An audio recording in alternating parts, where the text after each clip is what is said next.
弟兄姊妹平安，感謝主，因為神嘅救恩，我哋至能夠聚集喺呢度，我哋又可以回家啦。我每次都講，我哋每個星期日能夠聚集喺呢度，就係返神嘅屋企。我哋感謝主咁愛我哋，俾開我哋 DCI 呢個屬靈嘅大家庭，我哋可以嚟到呢個大家庭，同弟兄姊妹見面，同弟兄姊妹一齊嚟到敬拜我哋嘅主耶穌。我哋係咪好蒙福啊？係好蒙福，我哋講 Amen。在3月嘅時候呢，我嘅信息係正確的看，正確的看，正確嘅睇。今日呢，我要講正確嘅聽。未進入信息之前呢，我哋低頭做個禱告。親愛嘅主耶穌，我哋多謝你偉大嘅愛，你揀選咗我哋成為你嘅兒女。主啊，今日你嘅兒女聚集喺呢度，係要聽你嘅話語。我哋求主，你嚟到同我哋講說話，聖靈充滿呢個地方，充滿我哋嘅心。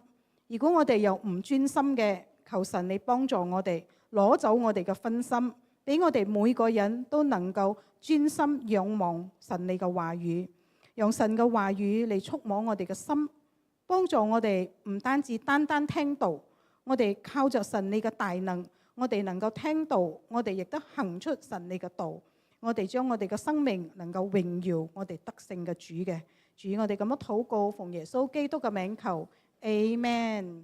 感謝主。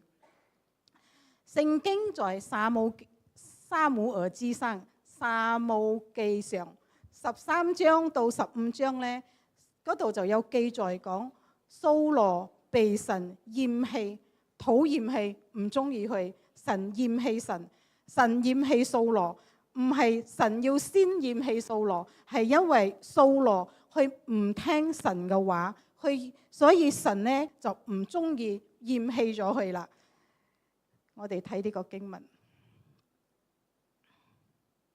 撒母耳記上15章1節，撒母耳對掃羅說：耶和華差遣我膏你為王，治理他的百姓以色列，所以你當聽從耶和華的話。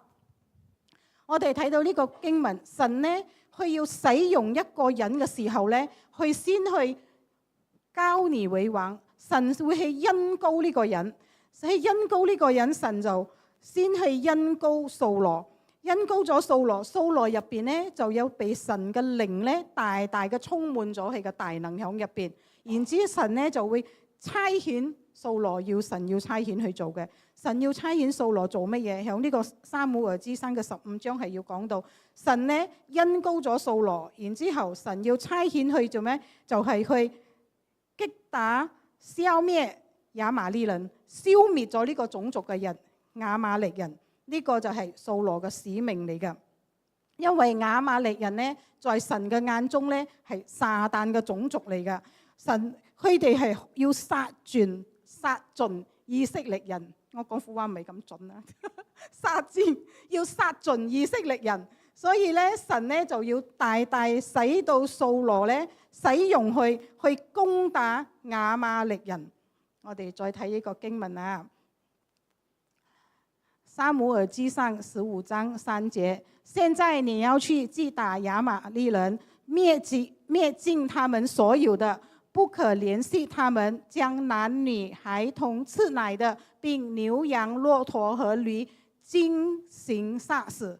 哇！神好清楚，佢講而家你要去打呢個亞瑪力人，而且唔殺到盡啊，滅盡佢哋啊，甚至佢哋唔論係男女細佬哥，你都要殺到晒，同埋牛羊駱駝同埋驢子殺到盡，所有嘅嘢要滅盡佢哋。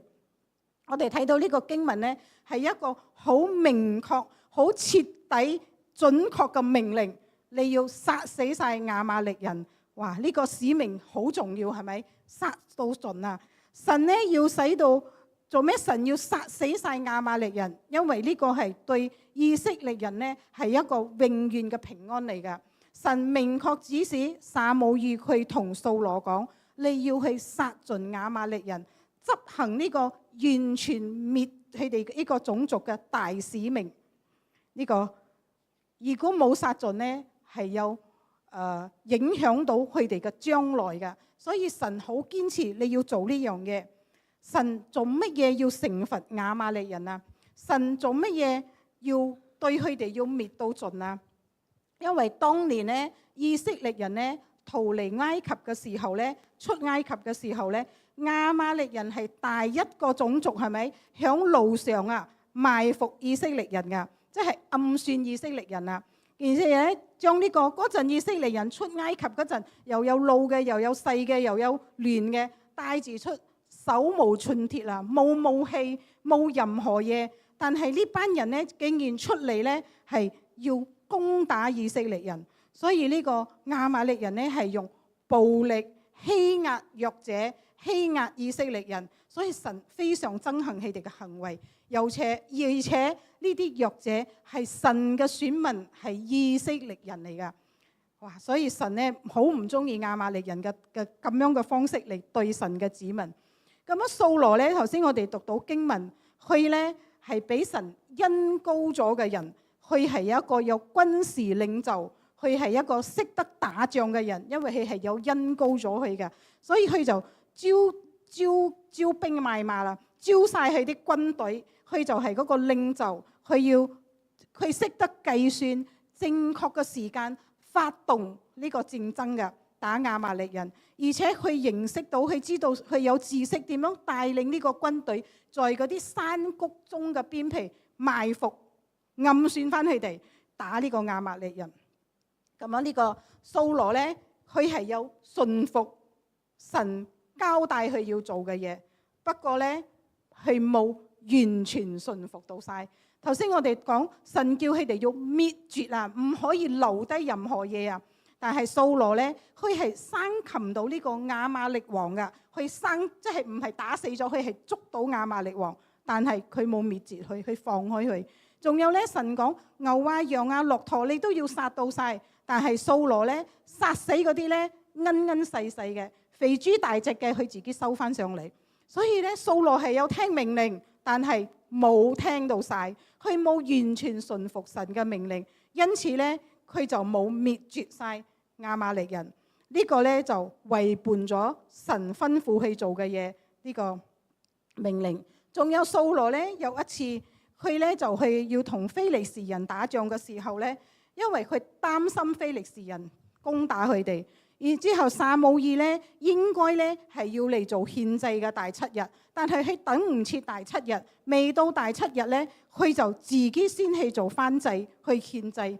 掃羅咧越過咗嗰個祭司嘅職分，唔係去做噶。雖然佢係王，但係獻祭唔係去做嘅嘢，佢就越過咗祭司嘅職分。所以掃羅咧亦都係一個信服，但係冇信服到晒嘅人。因此咧，撒母耳咧亦都好明確嘅同掃羅講，因為你冇完全遵守神嘅命令，你個皇位唔能夠長久咗。所以正確嘅聽，今日正確嘅聽重要嗎？聽命令，聽神嘅命令。神對我哋係有一個要求嘛？神講我哋要聽從佢嘅說話，我哋唔單止淨係聽開之後呢，我哋要用行動回應神嘅說話，神所吩咐嘅。做咩我哋要咁樣聽神嘅說話呢？因為我哋係咪要做一個順服嘅基督徒？我哋要做順服嘅基督徒，我哋就要聽神嘅說話。我哋要做順服嘅基督徒，我哋要好好嘅聽神要點樣帶領我哋。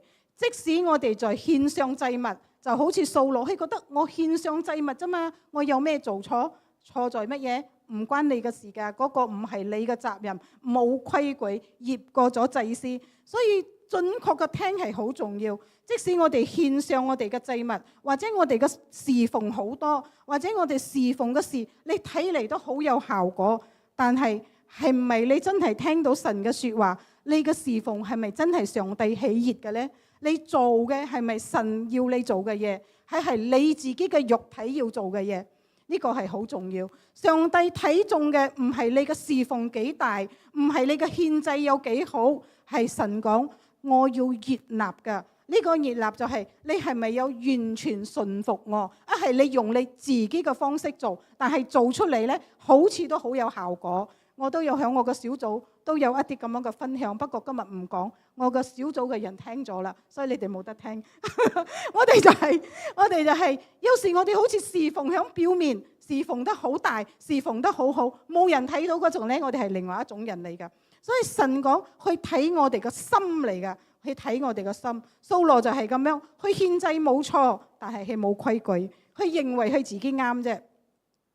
正確聽神嘅說話，我哋至能夠越嚟越認識神。當你越嚟越認識神嘅時候咧，唔論你喺乜嘢嘅光景中啊，你都有神嘅說話同你講，跟住呢個說話咧係會建立我哋對神嗰個信心咧係增加嘅。我哋如果聽神嘅說話嘅人咧，我哋唔會變得越嚟越軟弱嘅，我哋只會越嚟越有堅強，增加我哋嘅信心。聽嘅神嘅說話咧，係會改變我哋嘅生命嘅，我哋嘅思想、我哋嘅觀念係會被神改變嘅。就好似保羅啊，而家唔係掃羅啊，就好似保羅咁樣，佢原本係逼迫基督徒噶，佢係法利賽人，佢係逼，但係佢在呢個大馬色嘅路上咧，佢遇見咗耶穌嘛，耶穌使到佢盲咗眼，跟住咧保羅後悔悔改，佢知道原來耶穌係真神嚟嘅，原來係耶穌先係應該要敬拜嘅神。因此佢悔改之後咧，耶穌俾佢再睇見光明，咁樣佢就認識到經歷到真神之後，佢就大大將福音傳俾外邦人，以後仲成為一個偉大嘅傳福音嘅大使徒。呢個就係正確嘅聽。當你正確嘅經歷到神，正確嘅聽，保羅嘅生命就從聽到上帝嘅說話開始，之後佢更加認識神，之後成為偉大嘅使命。呢個就係一個好好嘅見證響個保羅嘅生命。但係掃羅咧，當佢聽錯咗咧，撒母耳同佢講：你個皇位唔會長久咗。所以正確嘅聽重要嘛，非常重要。你聽邊個講話？聽自己嘅肉體講話，係聽神嘅話語。以弗所書4章21到24節，如果你們聽過他的道，領了他的教，學了他的真理，就要脫去你們從前行為上的舊人。這舊人是因私欲迷惑，漸漸變壞的。又要將你們的心志改換一新，並且穿上新人。這新人是照着神的形象造的，這真理的仁義和聖潔。你睇呢個經文講，如果係穿上新人，我哋領咗神嘅道，學咗神教我哋嘅嘢，我哋應該係除咗我哋嘅舊人，着我哋嘅新人。呢個新人就係穿上耶穌基督嘅生命。我哋着嗰件耶穌基督嘅生命，但係我哋要着呢個耶穌基督嘅生命，關鍵在邊度？我哋嘅心智有唔有改變？我哋嘅心智有唔有改變？如果講我哋嘅觀念唔改變，我哋嘅心唔改變嘅話呢，我哋點樣聽到神嘅說話？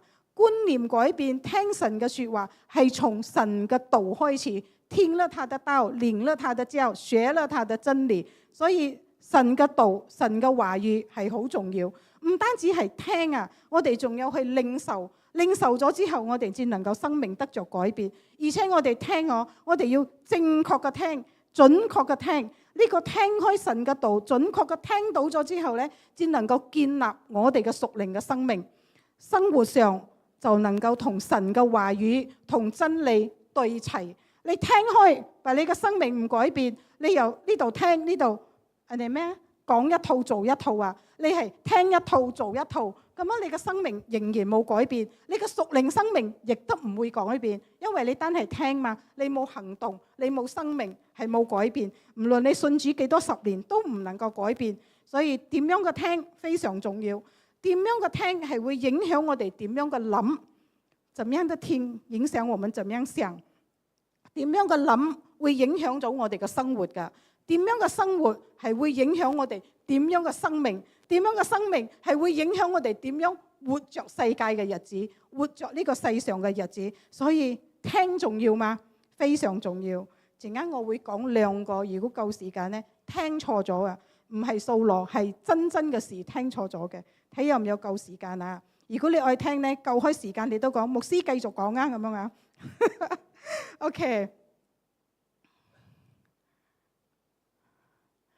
神怎樣向人說話？神點樣同我哋講說話？正確嘅聽，神會親自同我哋講說話，神透過聖經同我哋講說話，神喺我哋嘅心中講說話，即係有聖靈嘅感動。神會發出異言、異象、異夢、魂遊象外、天使說話。咁樣以上我講呢個7點呢，係唔完整嘅嚇，因為神嘛，我點樣可以 fix 神力嘅限度呢？因為神係唔受限制嘅，呢個係一啲嘅例子，同埋聖經都有講到嘅例子。OK， 我哋先講神會親自講説話，就係好似我哋嘅耳仔聽到人同我哋講説話一樣，就好似神響對撒母耳講説話咁樣。撒母耳聽到有人叫佢嘅名，佢唔知道係神。撒母耳叫開佢3次，佢3次都係揾佢嘅兒呢，為佢嘅祭司，係咪你叫我啊？兒呢講俾又，佢又聽到撒母耳，佢又問祭司，係咪你叫我啊？冇。咁樣到第4次嘅時候咧，兒呢知道呢個係神叫佢。佢講陣間你再聽到嘅時候咧，你要回應講，請說僕人敬聽。撒母耳教撒母耳講，你講啦，神，我響度聽。佢係僕人嘛，可謙卑講僕人敬聽。所以呢個響呢個經文咧，我哋證明神咧係會好似人咁樣講説話嘅。呢個就係親自說話，神向我們說話。仲有我講保羅，頭先我哋講到保羅在大馬色嘅路上嘅時候咧，佢盲咗眼嘛，係咪？嗰陣咧係天上咧圍繞住光，天上有一個聲音。嗰陣係未叫保羅，係仲係叫掃羅嘅。掃羅，掃羅，你做咩逼迫我啊？哇，嚇到佢啊！如果有人咁樣問你，掃羅，掃羅，你做咩逼迫我啊？跟住掃羅聽嗰個聲音，唔單止保羅聽到，同時同佢同行嘅人都一樣聽見呢個聲音。所以神呢係會親自同我哋講説話。但係我唔知道你哋有唔有聽過神真係叫你嘅名 Chloe 咁樣。但係我唔知道神嘅聲係好斯文、好細聲或者等等啊，我唔知道啊。不過我冇聽過，我都好希望神親自同我講説話，俾我聽到神叫我嘅聲。咁樣第二個呢，聖經講説話，我哋知道聖經係想默示嘅話語。神呢對人講嘅説話喺聖經入邊，聖經嘅話語呢係好活潑嘅。神透過聖經嘅話語係嚟教導我哋、安慰我哋、俾我哋盼望，同埋修整我哋嘅行為嘅。在呢個複雜嘅世界中，我哋能夠明白聖經，我哋先識得分別為聖。哦，聖經講呢樣唔係罪嚟嘅，聖經講我哋要點樣，所以有聖經我哋先有方向。聖經嘅話語係增強我哋屬靈生命嘅成長，聖經嘅話語係俾我哋智慧嘅。我個人嚟講呢，聖經嘅話語呢，非常非常嘅活潑嘅，唔係死死板板嘅一本書嚟嘅。唔論我在乜嘢處境、乜嘢問題，神真係用佢嘅話語回答我心入邊嗰隻問題。所以聖經嘅話語，若我嚟講呢，喺我嘅心入邊真係好踏實㗎。實實在在嘅話語，實實在在嘅同在。從神嘅話語中呢，我真係嗰個信心依靠佢講嘅嘢，我就相信噶啦。神會用佢嘅話語解決我嘅難題。尤其當我默默忍受委屈嘅時候啊，哇！嗰啲或者你俾人屈你啦，或者等等啦，好似 Pastor Paul 丹講，俾人攞刀啦，咪插你啦。但係咧，神嘅話語咧，佢嘅應許咧，當我嘅委屈入邊咧，神都睇到我唔做嘢。神講佢係公義嘅，佢係公平嘅，佢係信實嘅，佢都顯現俾我睇，佢嘅公平、公義、信實。你所委屈嘅，佢幫我伸冤。我唔需要講任何嘢嘅時候咧，佢會幫我伸冤。所以神嘅話語咧，真係好活潑，真係好踏實。唔論你喺乜嘢處境咧，佢都能夠解決你嘅問題嘅。再講我哋講心中說話，聖靈感動，神會在我哋嘅心中同我哋講說話。神嘅意念咧會放響我哋嘅心中入邊，係會感動我哋行神嘅旨意。所以如果咧你行緊唔係神嘅旨意咧，其實你一定係知道嘅。你嘅聖靈係會同你講神乜嘢係喜悅，乜嘢係神唔喜悅。只係我哋硬頸要做翻自己想做嘅，假意唔聽到，假意唔知道，其實係知道嘅。因為我哋入邊有聖靈嘅感動我哋嘅。但係當聖靈感動我哋咧，我哋唔好消滅咗聖靈嘅感動啊！唔係你要揾翻聖靈感動嗰陣咧，你揾唔翻㗎嚇。我哋唔可以忽略神喺我哋嘅心中對我哋講嘅説話。我哋唔好消滅聖靈心中嘅感動。我都曾經分享過，不過可能有啲人冇聽過，我都係要講多一次。因為呢個感動咧，對我嚟講好值得嚟到做見證嘅。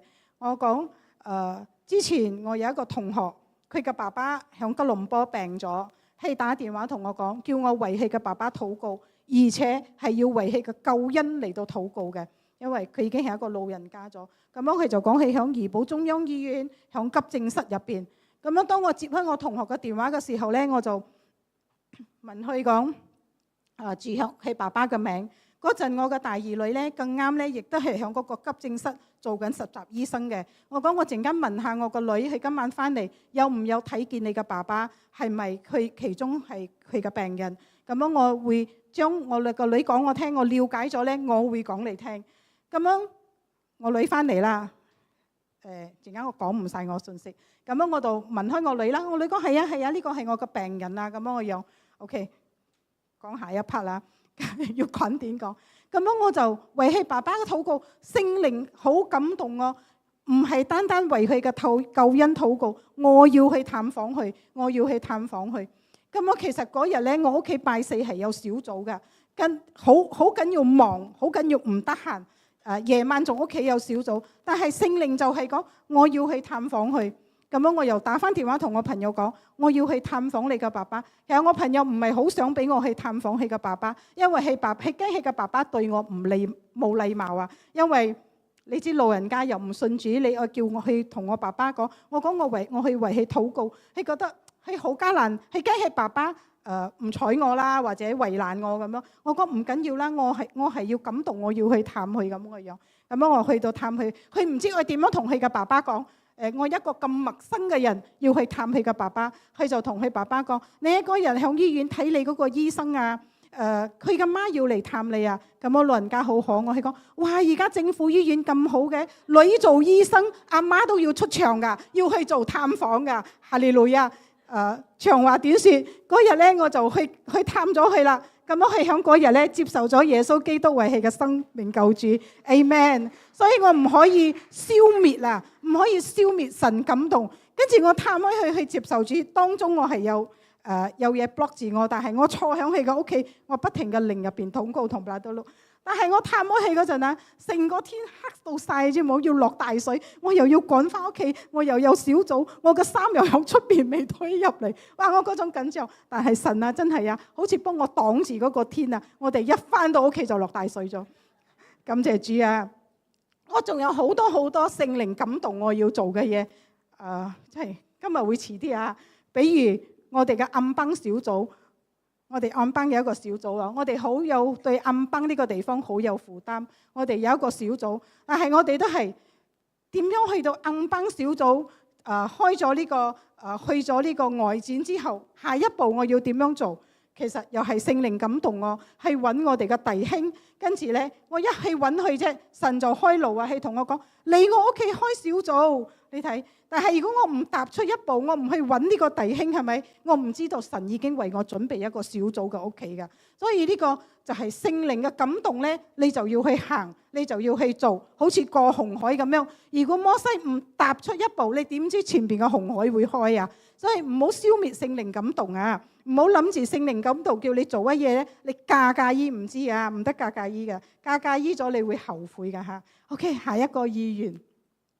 意願就係在舊約嘅時候咧，神咧常常都對百姓講意願嘅。佢發嘅意願係借着人嘅手將佢嘅寫俾我哋而家知道，就好似啟示錄。啟示錄就係一本意願嘅書，未發生嘅事係咪？但係神感動去寫出嚟，將異象呢個末日啦，將異象嘅審判啦，將呢個新天新地等等嘅事情記載喺聖經咗。現代喺呢個末世咧，神咧亦都唔一定指定講呢個發出嘅異象咧係一定係先知做嘅，係借着神嘅兒女咧都會發異象嘅。神發出嘅異象，我哋就要留心聽呢句説話。神同我講，跟住我哋唔知道呢個異象幾耐會發生，但係我哋要識得分別神講緊嘅説話。我個仔咧，金珠響英文堂打鼓。佢咧響細嘅時候咧，我係有俾佢學音樂噶。但係佢嘅音樂老師嚟嘅時候，係咪我個仔走上去房間 lock 咗佢嘅門噶？佢唔愛學啊，佢唔愛學 piano。佢嘅老師嚟，佢走去閂咗門 lock 咗啦，唔出嚟。後來我就同個音樂老師講，我話：哎呀，我唔會逼佢啦。咁樣我哋就冇再學音樂。但係有一個師母咧，就同我咁樣講：以後你個仔啊，係響台上侍奉音樂噶。我心入邊偷笑啊！我個仔啊碌門噶，點樣侍奉音樂呢？不過我冇出聲。但係今日我個仔真係侍奉，佢唔係打得非常好氣嘅鼓，但係呢個意願真係成就咗。我冇諗到一個閂咗門唔學音樂嘅人，竟然嚟到侍奉神打鼓。所以我每次睇佢打鼓嗰陣，我話意願真係會成就嘅。Amen。我用好多嘅例子啊，今日所以咧我就會講耐啲啊嚇。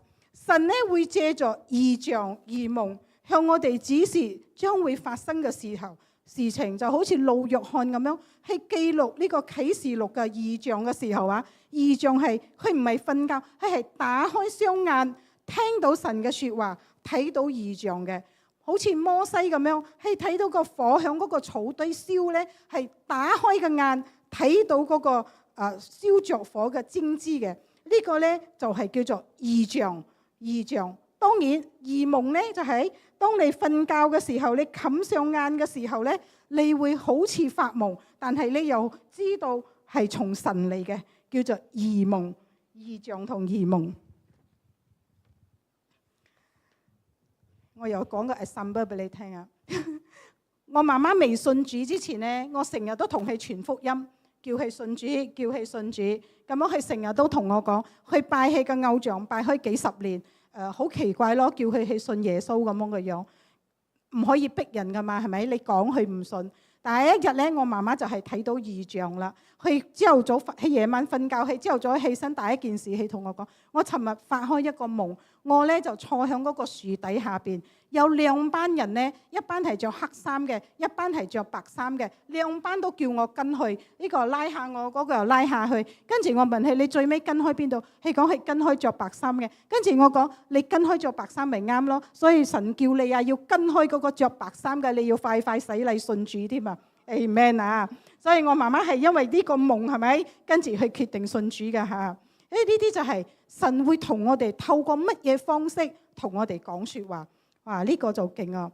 魂遊相威，魂遊相威咧就係你又好似在瞓覺中，或者係你喺嗰個禱告中，但係咧你係帶到你去一個地方，你嘅魂啊帶到一個地方。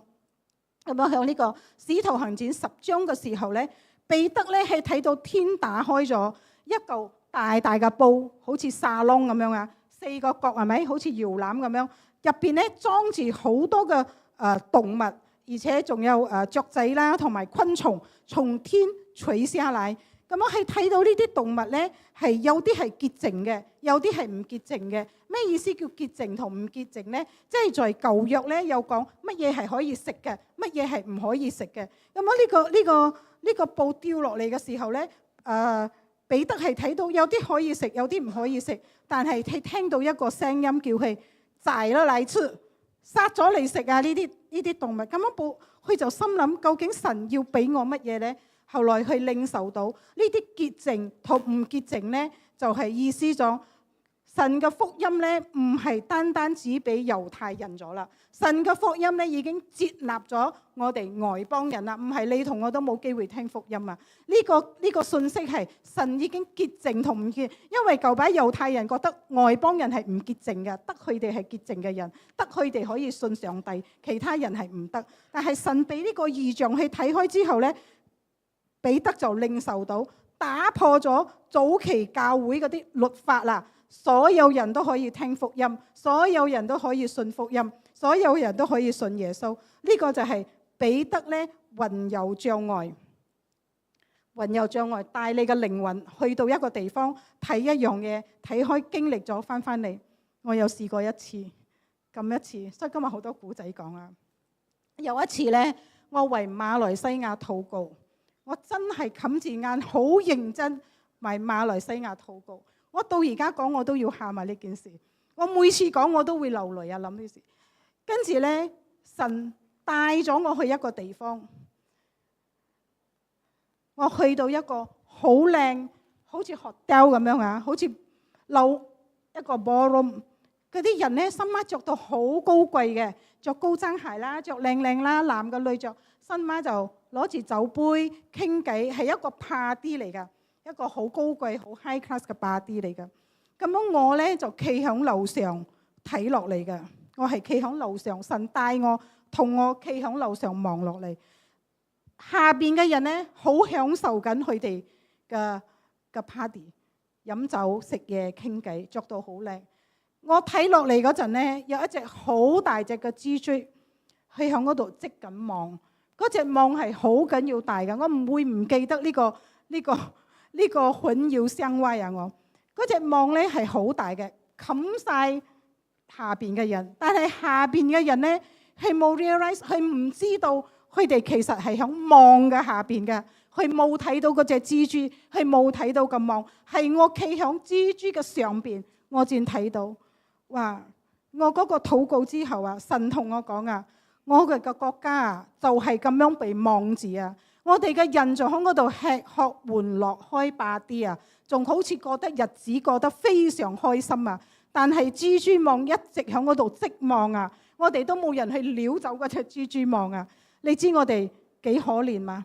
你知黑暗權勢包圍咗住我哋，嗰個蜘蛛喺嗰度不停嘅織網。但係我哋仲不停嘅喺度 happy 緊，我哋仲喺度過緊自己好開心嘅日子。呢個係我真去到嗰個地方，我入邊真係領受到。但係神都同我一齊去俾我睇到呢一個咁樣嘅畫面，去俾我真係喺嗰度睇佢哋。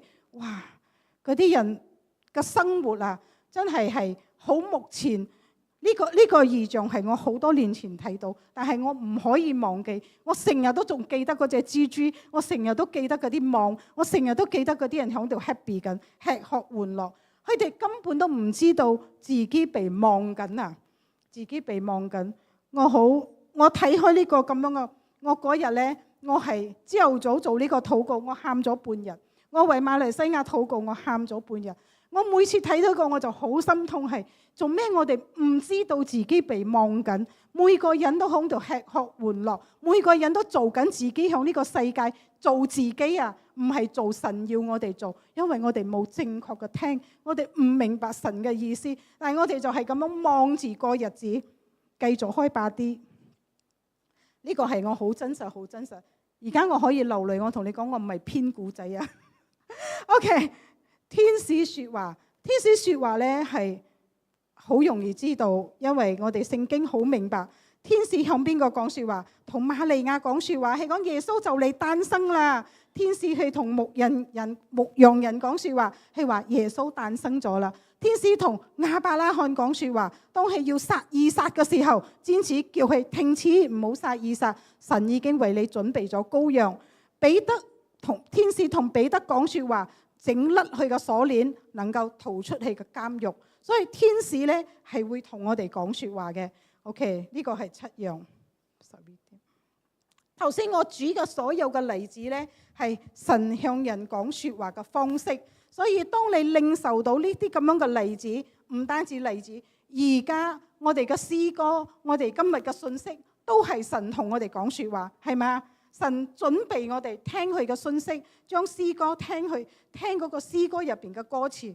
所以呢啲例子咧，神唔一定要 fix 用任何方式嚟到同我哋講說話，但係亦都冇講哇，神同你講說話係混淆相歪，哇你特別犀利，冇冇一個神向我哋講說話，邊一個係犀利啲，邊一個唔犀利啲。每一樣嘢神按照佢嘅心意嚟到同我哋講說話。但係我要講，神同你講說話嘅時候呢，你唔好攔咗神對你嘅感動。神同你講說話，神同你講乜嘢唔可以做，你唔可以介意唔愛聽，繼續做你嘅嘢。我同你講，你真係會後悔㗎嚇，你真係會後悔哦。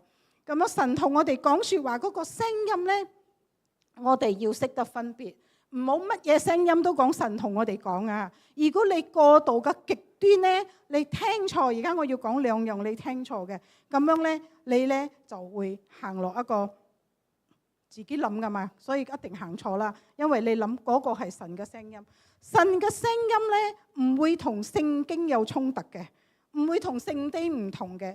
神嘅聲音呢唔會叫你同肢體分裂嘅。神嘅聲音唔會同你講 Catherine 靠乜唔好噶，呢個一定唔係從神嘅聲音。神嘅聲音唔會破壞我哋嘅關係嘅，神嘅聲音唔會有衝突嘅。神嘅聲音係會按著佢嘅時間，佢會成就嘅。我哋唔知個時間係幾時，但係一定有認證嘅。神嘅聲音唔論係長係短，佢會用佢嘅時間嚟到成就。如果佢俾你嘅聲音呢，佢會我哋遵行佢嘅話語嘅聲音呢，佢必定會負責任。神俾開你嗰個信息，佢會負佢嘅責任。我講兩個，有一個人，一個姊妹。因為佢在錢銀上呢，佢嘅丈夫整到佢非常撞火，佢好撞火佢嘅丈夫，因為錢銀上嘅事情。咁樣佢呢，就夜晚呢，佢假意發開口夢嚟鬧佢嘅丈夫。佢同我講，仲係講黑話嘅鬧，因為佢同我講嘅時候講完，佢講神感動我咁樣講。跟住佢講完，我同佢講呢個係撒旦感動你做咩呢？因為你同聖經有衝突，神唔會叫你講大話，係咪啊？神會叫我哋講大話。我假意發夢用黑話嚟鬧我嘅丈夫，穿佢嘅煲，因為佢用咗呢個金錢，係諗住我唔知道。佢咁樣同我講嘅時候，佢一講完我話呢個唔係從神嚟嘅，因為神唔會叫你講大話，唔會叫你假意發開口夢。呢個係同聖經係咪有衝突？所以你要有智慧，唔好聽錯開，唔好乜嘢都講神叫我講，講大話唔係從神嚟嘅。另外一個有一個丈夫呢，佢好中意拈花惹草，你識聽啦係咪啊？好中意拈花惹草。咁樣佢時不時咧就換一個草，時不時咧就換一個花。咁樣佢個太太就非常嘅撞火。每次咧佢就又換花嘅時候咧，佢個太太又俾佢個太太發覺嘅。咁樣佢太太就每次都真係好撞火佢。咁樣個丈夫就講：我都冇同一個人。上次你講呢個人，而家我都冇同佢來往咯。不過佢換另外一個人喎。咁樣呢個太太真係好撞火。一日在呢個夢中啊，呢個太太在呢個夢中，有一個聲音叫佢殺死佢啦！你竟然咁撞火佢，你殺死佢啦！跟住個太太係一個好愛神嘅人，佢喺夢中同呢個聲音講：殺死佢要坐監噶。佢由個人就嗰個聲音就同佢講：你咁愛神，你喺監房入邊傳福音啦，好多人等住你傳福音噶。哇，係咪聽上嚟好有理由係咪？但係神會叫我哋殺人噶嘛？撒旦都會教你喺監房傳福音啊！但係你如果唔夠成熟嘅話，你冇真理呢，我睇個丈夫呢變開人肉叉燒包。但係就因為呢個人有真理，去明白神嘅話語，結果係奉耶穌基督嘅聖名，去從夢中起咗身嚟，佢知道呢個夢唔係神託付佢嘅，所以嗰個弟兄好感謝，因為呢個係個太太有真理，所以係冇成為人肉叉燒包。下一個真事嚟㗎，我講嘅係以賽亞書50章10到11節：你們中間誰是敬畏耶和華，聽從他僕人之話的，這人行在暗中，沒有亮光，但依靠耶和華的名，仗賴自己的神。凡你們點火，用火把圍繞自己，可以行在你們的火焰裏，並你們所點的火把中，這是我手所定的，你們必躺在悲慘之中。呢度有兩種人，嘅分別。有一種人咧係敬畏耶和華，去聽從神嘅説話，雖然係行緊黑暗中，好似睇落去黑黑暗暗冇亮光，但係佢仍然倚靠神，佢仍然知道神係佢嘅倚靠，在黑暗處境中，佢仍然倚靠。另外一種人呢，佢唔敬畏耶和華，佢在乜嘢處境中呢？佢係自己點着火嘅。凡你們點火的，就把火把圍繞自己。喺個黑暗中係自己做火，自己點到好似自己好光有方向，最尾係盲目嘅俾火燒死佢自己。因為玩火嘅人玩火之焚，自己燒自己。呢種就係唔聽氣，唔聽自己做自己嘅事，自己點着自己嘅火。聽神話語嘅人，會對神嘅話語認真嘅人，敬畏神係要謙卑嘅付出。雖然你從黑暗中你好似未睇到嗰個路，但係你仍然順服，遵行神真理嘅旨意。你神一定係你嘅依靠。但係你唔聽神話語嘅人呢，你嘅生活確實唔係做緊神嘅嘢。你係基督徒，不過你唔係做緊神嘅工作。睇上嚟你好似好虔誠，你好似侍奉好多，但係我頭先講係咪好似神悅納嘅呢？你嘅心入邊係咪有遠離神呢？有時我哋做好多，但係我哋嘅心入邊，神講佢係睇我哋嘅心。所以你要明白神嘅旨意，你要讀神嘅話語，神係睇你嘅心，你先知道神嘅旨意係乜嘢。你睇撒母耳記上3章1節，童子撒母耳在以利面前侍奉耶和華。當那些日子，耶和華的義遠以稀少，不常有默示。神係咪好中意同我哋講話？成本聖經咁厚你就知啦。係咪好中意同我哋講話？但係呢度講神嘅説話越嚟越少，佢唔愛再講説話咗。做乜嘢？因為我哋都唔愛聽。你知咩叫做話不投機半句多嘛？係咪啊？如果我同你講嘢啊，你不停嘅唔聽，我都唔啱 key， 我都唔想同你講啊。神講，如果我哋繼續唔聽説話，唔顧神嘅意思啊，又唔中意神嘅説話，唔聆聽神嘅説話，拒絕神嘅聲音嘅時候呢，神都係一樣同我哋話不投機半句多，唔想講啦。神都會停低噶。耶和華的遠以稀少，不常有默示。所以你冇感動咯，你入邊都唔會有感動啊。頭先講神用咁多種方式啊，因為你收唔到啊，收唔到來開唔使收噶。因為我哋嘅感情係會冷淡噶嘛，係咪？人與人都係咁樣嘅樣嘛。你成日都同我唔啱 key， 我講親嘢你又有得頂嘴，耐咗我係咪唔愛講嘅？好可憐噶嗰陣啊！呢個結論啊，悶咗啦，你哋俾我講晒佢啦。我兒要留心聽我的言辭，側耳聽我的話語，都不可離我的眼目，要存記在你們心中，因為得着他的，就得着了生命，就得着了醫治全體的良藥。你要保守你的心，勝過保守一切，因為一生的果效都由心發出。如果我哋留心聽神嘅說話，我哋會揾到我哋嘅生命，我哋仲會得着。做咩要得着醫治啊？其實呢個醫治就係釋放，唔在捆綁中。我哋有神嘅說話呢，我哋唔會受到撒旦嘅捆綁，因為我哋識回應神，我哋識改變，我哋唔俾神呃，唔俾撒旦呃我哋就能夠得着醫治。我哋嘅醫治啊，真係從內心到出邊，唔係表面嘅醫治，係內心嘅醫治。我哋唔再被困鎖，我哋唔再被捆綁。保守心嘅方法一定係要有神嘅話語。如果冇神嘅話語響心中，冇神嘅話語充滿我哋嘅心，我哋係唔會正確嘅睇，唔會正確嘅聽。你諗住係咁樣，但係係咪神係咁樣講？我哋要正確嘅睇，正確嘅聽，我哋先能夠培養正確嘅生命。